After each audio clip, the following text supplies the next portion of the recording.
Good evening and welcome to another edition of HGP Sport. For today, I'm JADON Samuels. Thanks for joining us. Football news. Local debutants in the ongoing CONCACAF Under-20 Women's Championship will tackle Haiti on Wednesday in the quarterfinals, and the man in charge, Coach Ivan Johnson, is confident that the Lady Jags will pull off a win. The details in this report. Turning our attention to some football news, the Guyanese fresh off victory against much higher ranked teams, the latest being a 2-0 drubbing of the 16th-ranked Cayman Islands, is now up against the Haitians, who have beaten Barbados 12-0 at the weekend. These exorbitant performances by the higher-ranked foreign teams does nothing to face the informed junior Jaguars, and according to head coach Ivan Joseph, the ladies are playing well and is confident they will give a good account of themselves. As we move on to the quarterfinals, Haiti will be another tough match. They're a team that's physical, they're athletic, very proficient scorers. Number 10 and number 7 have been scoring in bucketfuls of goals. If you look at it, you'll see that I think their number 10 is the leading goal scorer in the tournament so far. She's scored, I think, 10 goals in 4 games. And then only to be complemented by number 7, who's got at least 4 to 6 goals. And so they've got multiple scoring threats, which will be hard to contain. When you couple that with a very sound defensive line, we'll have our work cut out for us. They play a very direct and style of attack from the flanks. They like to go through their posting forward.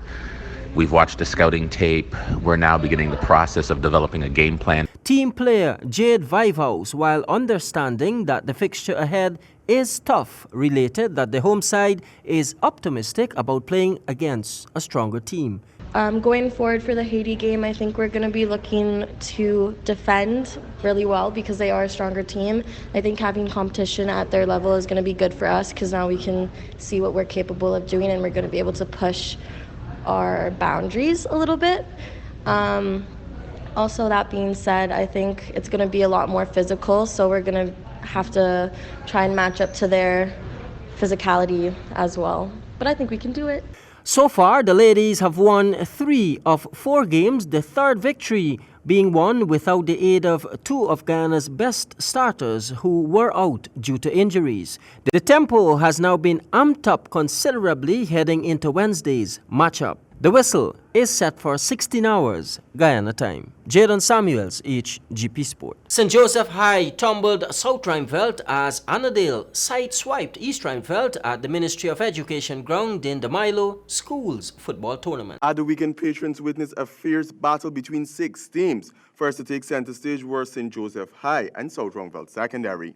The match, which hung in the balance for most of the first half, finally eluded the South Rheinfeldt gatekeepers, Khalid Gatins in the 36th minute and Jalim Cox in the 43rd minute, to secure a 2-goal deficit to close out the first half. The second half started hurriedly when Godfrey Weeks netted 1 in the 46th minute to bring the scores closer for South Rheinfeldt boys, but the well-thought-out plans of the St. Joseph boys saw them securing a 2-1 goal to win to clock a win.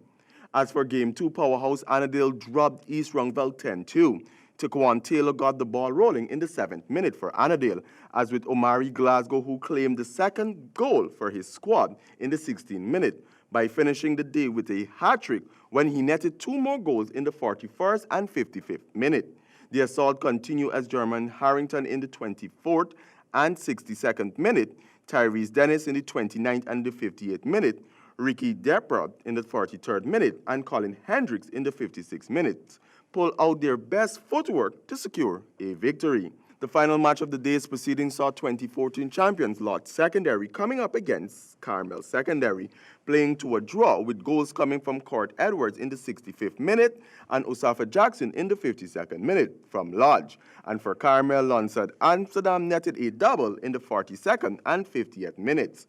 In Sunday's action, Golden Grove defeated St. John's Scarlet Secondary 3-2. Tocqueville tumbled Bishops High 3-0. A New Central High arrested Carmel Secondary with a 3-1 win. For HGP Sport, I am Stanford Howard. Turning our attention to some cricket news, Demerara Crown Kings of the GCB Bel-Air Ruby Surface Station on the 17 Inter-County Tournament after beating out Essequibo. Both Demerara and Berbice entered the third and final round of the matches in the 2020 GCB Rubis Under-17 Inter-County Tournament as favorites to win their separate encounters. At Everest, the select Under-15 batted extremely cautiously to edge their way to a 97 all-out of 40.3 of their allotted 50 overs. Nicholas Shira Prasad top scored with 27, while opening batsman Romario Dinaran made 17. Leon Cecile churned out 6 for 14, with Jonathan Rampasad dishing 3 for 23. In reply, Berbice cruised to a victory in just 21.4 of their allotted 50 overs, reaching 98 for 2 at the match conclusion, with opening batsmen Mahendra Golilal and Hemraj Gotilal recording scores of 54 and 30 not out respectively. The Demerara Under-17 in their encounter posted 168 off 41.2 of their allotted 50 overs. Mahendra Al-Dinilal top scored with 40 off 45 balls, whereas S.E. Krebo's bowling attack came from Iran Prasad, who secured figures of 3 for 27, and Ryan Atkinson 2 for 28. In reply to Demerara's target, S.E. Krebo's batting proved too weak for the task at hand, falling from grace for 134 all-out in 45.5 of their allotted 50 overs. Ronaldo Sinonat made a sterling contribution of 34 from 30 balls, but it's Raghunath Kisoon who bowled Demerara 4 for 24, giving Demerara the win by 34 runs. For HGP Sport, I am Stanford Howard. Still in cricket news, the players' pool for this year's CPL, the biggest party in sport, has been announced on Monday. The details in this report. The Hero Caribbean Premier League will once again work with Cricket West Indies to ensure that the best young players from across the region will be in CPL squads during the tournament, as well as ensuring that these talented youngsters will be given game time. Making it into this year's pool, 5 of the top performers in the just concluded ICC Under-19 World Cup have been listed, along with 15 of the region's emerging players, with 3 Guyanese included.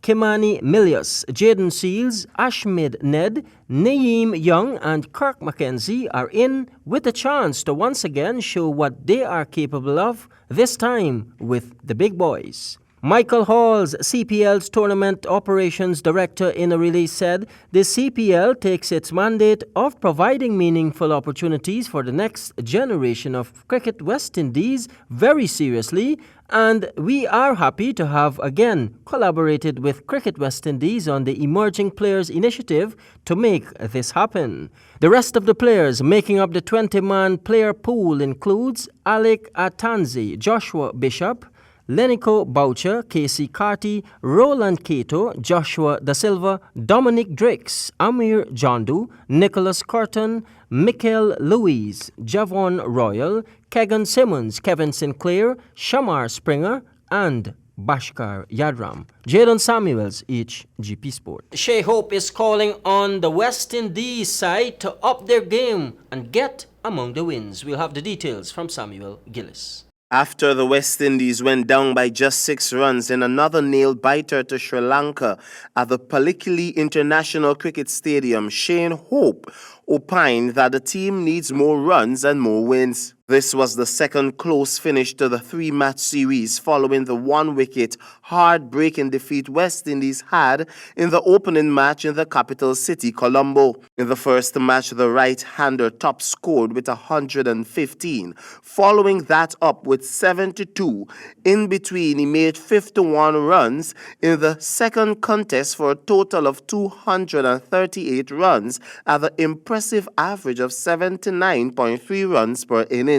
But Hope is hopeful about the T20s, which will be played on Wednesday and Friday at the same venue. For HGP Sport, I am Samuel Gillis. That concludes our cast for this evening. I'm Jadon Samuels, reminding you, as always, say yes to life, yes to sport, and no to drugs.